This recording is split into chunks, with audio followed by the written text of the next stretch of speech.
नमस्कार. मी शिवाजी घोगरे. आज मी अशा ठिकाणी उभा आहे, जिथे भारतीय जवानांनी आपल्या शौर्याने इतिहास घडवला. होय, हे आहे द्रास येथील कारगिल वॉर मेमोरियल.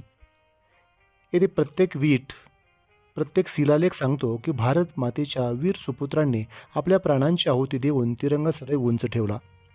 या व्हिडिओमधून आपण कारगिल वॉर मेमोरियलबद्दल माहिती घेऊ. द्रास येथे असलेले कारगिल वॉर मेमोरियल हे कारगिल युद्धातील थोर वीर जवानांच्या स्मृतीप्रित्यर्थ नोव्हेंबर 2004मध्ये भारतीय सेनेद्वारे उभारलेले स्मारक आहे.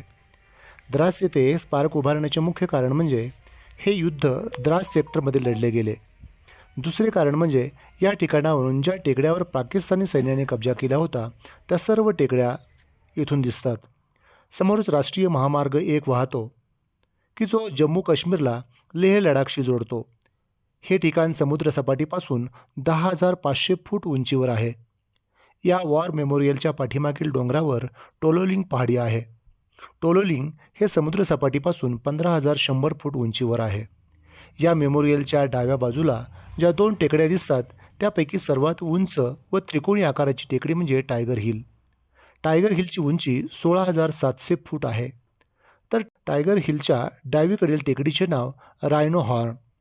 रायनो हॉर्नच्या डाव्या बाजूस 4875ला आज बात्रा टॉप नावाने ओळखले जाते. हे स्थान समुद्रसपाटीपासून 16,000 फूट उंचीवर आहे. टोलोलिंग पहाडीवर शत्रूचे जवळपास 100 सैनिक होते. ही पाकिस्तानी सैन्याकडून केलेली घुसखोरी होती.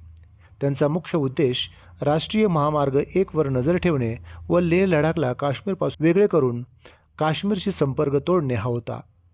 22 मे 1999ला पहाडीवर कब्जा करण्याची जबाबदारी 18 ग्रेनेडियर्स, राजपुताना रायफल व गढवाल रायफल यांना दिली गेली.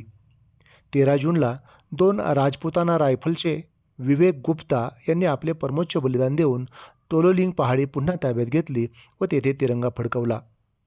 कुछ हीरो बनके चमकते हैं, कुछ सितारे बनके जगमगाते हैं, पर हमारे जवान तो शहादत बनके अमर हो जाते हैं. यानंतरचे उद्दिष्ट होते टायगर हिल. हे उद्दिष्ट पूर्ण करण्याची जबाबदारी 18 ग्रेनेडियर व 86 बटालियनला देण्यात आली.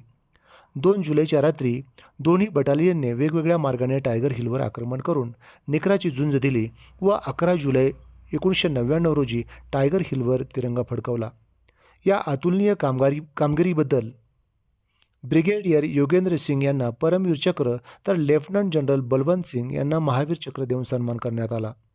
.8475 व आसपासच्या टेकड्यावर चढाई करण्याची जबाबदारी 13 जम्मू अँड काश्मीर रायफल, 17 जाट व 2 नागा बटालियन यांना देण्यात आली.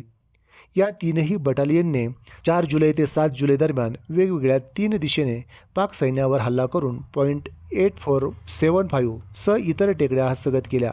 या टेकड्या सर करताना अदम्य साहस दाखवून विक्रम बात्रा यांनी अतुलनीय कार्य करत आपल्या प्राणांची आहुती दिली. त्यांना मरणोपरांत परमवीर चक्राने सन्मानित करण्यात आले.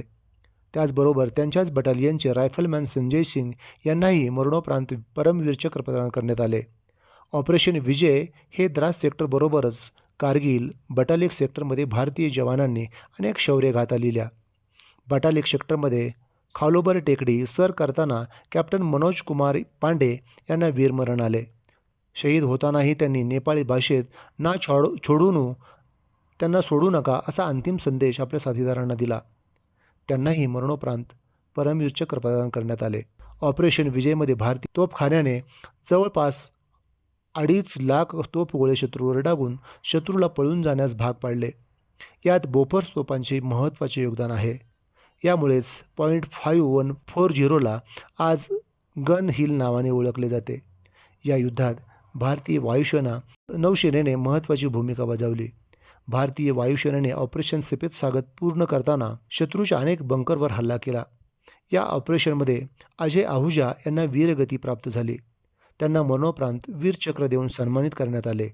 त्याचबरोबर भारतीय नौसेनेने ऑपरेशन तलवार राबवून अरबी समुद्रात कराची बंदराची घेराबंदी केली. अशा या 26 जुलैपर्यंत चाललेल्या भीषण कारगिल युद्धात 545 भारतीय शूरवीरांनी आपले बलिदान दिले, तर 1536 जवान हे जखमी झाले. अशा या थोर जवानांच्या शौर्याला शब्द अपुरे पडतात. या थोर वीरांना मी सलाम करतो. शेवटी एवढेच म्हणावेसे वाटते, सरहद पर जो वतन की शान बन के सो गए, अपनी आखिरी सांस में हिंदुस्तान बन के सो गए. हम सलाम करते हैं उन वीर जवानों को जो मौत से भी पहले अमर हो गए. धन्यवाद.